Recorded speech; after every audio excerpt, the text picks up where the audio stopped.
Welcome to Flawless Conversations. I'm Tomeka Jones, and today we're diving into how mindset can shift your life, your confidence, your purpose. You're watching Now Media Television.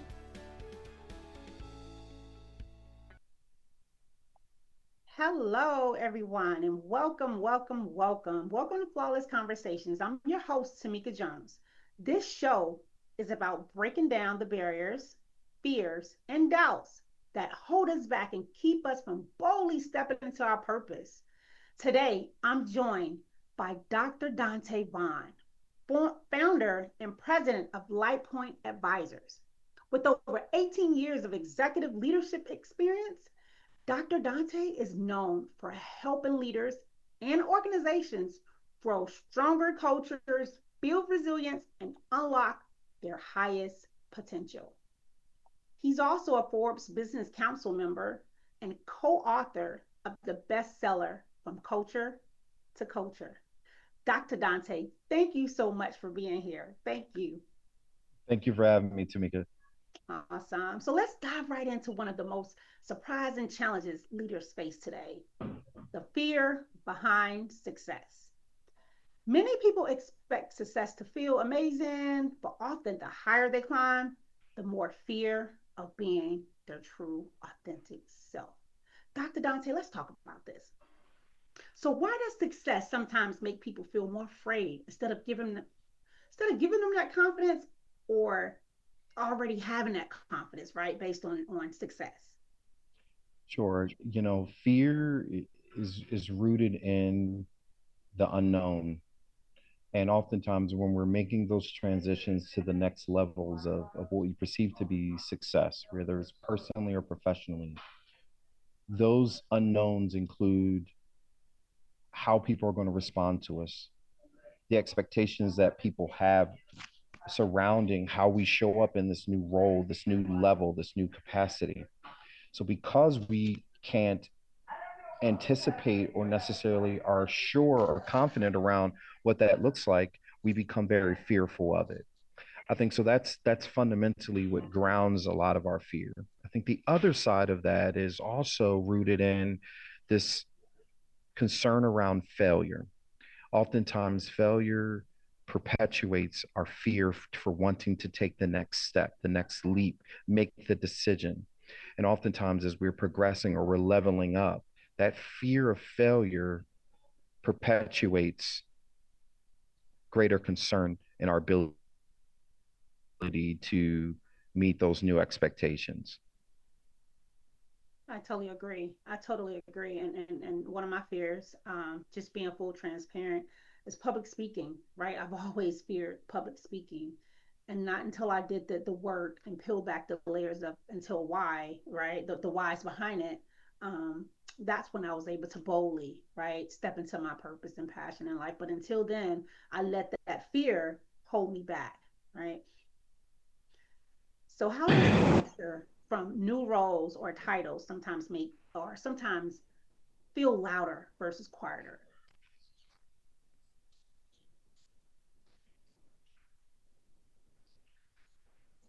These new roles requires a sense of understanding what is expected and how do I show up in a manner that will meet those demands. Mm. And oftentimes, without having clarity around how we should be showing up every day, what role do I play, and what impact am I supposed to have, the fear begins to take over. And I often guide leaders at every level and encourage them seek clarity. You seeking a level of understanding around how others will measure your success in this new role or this new capacity, it should be an essential part of the conversation. And then you balance that with a level of transparency with those whom you're going to be working with, whether it's peer transparency or subordinate transparency. Hey, I'm new to this role.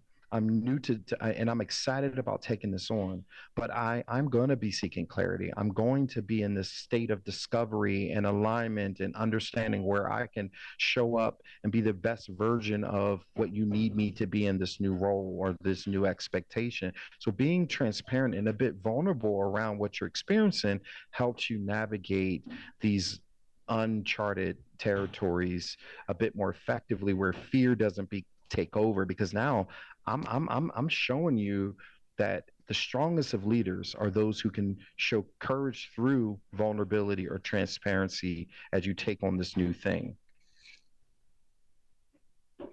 I agree. I totally agree with that. Vulnerability is key, I think, on every aspect of life, even in relationships, workplace, with your kids. Vulnerability is key. I agree. Can you share an example of someone who looked confident all on the outside, but battled with that self doubt on the inside, and how they got past it? Sure, I'll start with myself. I mean, I'm a testimony to that, right? I mean, as I progressed, I was oftentimes the only one at the table, or the youngest one at the table, right?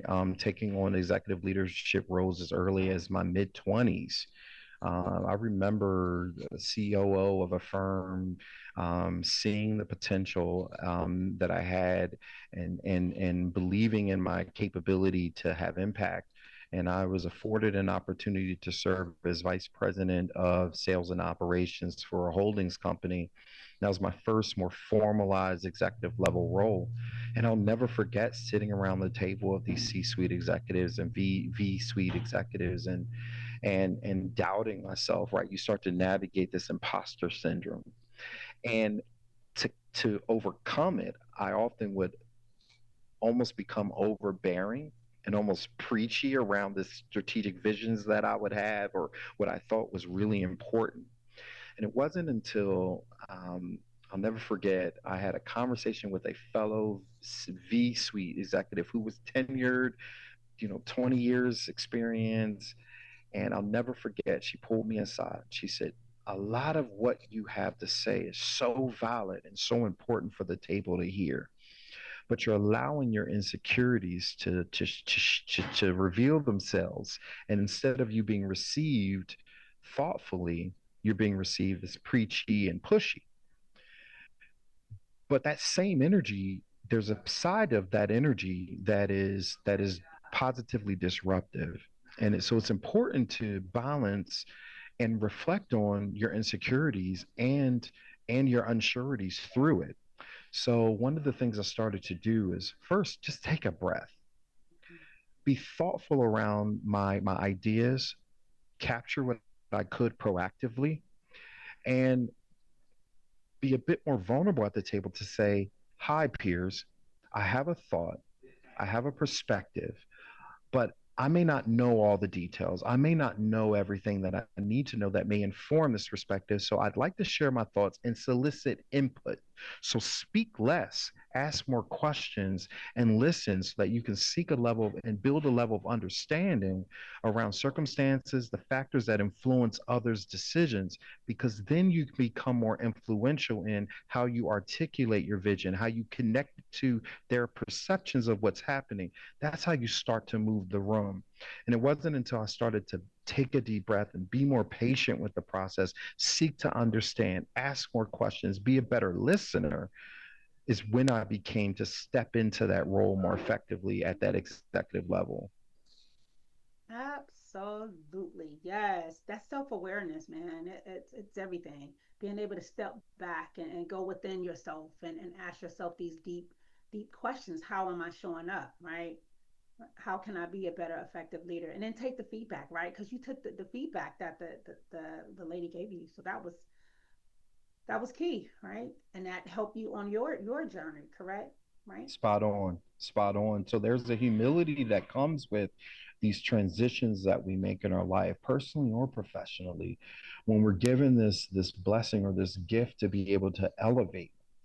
Oftentimes, you notice elevation is correlated to the impact that we are at the of the potential that we have to impact others positively. Right? Elevation doesn't come solely for self, but don't get me to go down that rabbit hole. I'll start preaching for real.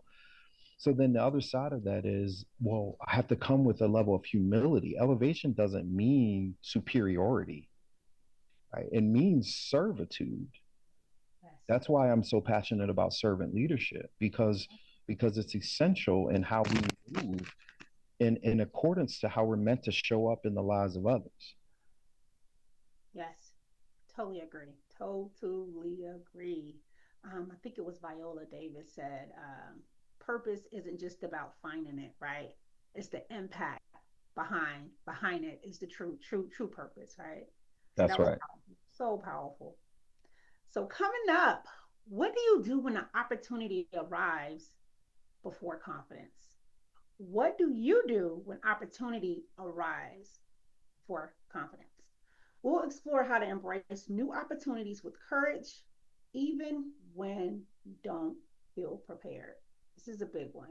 So stay tuned with more of Dr. Donte on Flawless Conversations. We'll be right back to remind you that healing is possible. Confidence is yours and that you are flawless. This is Flawless Conversations on Now Media Television.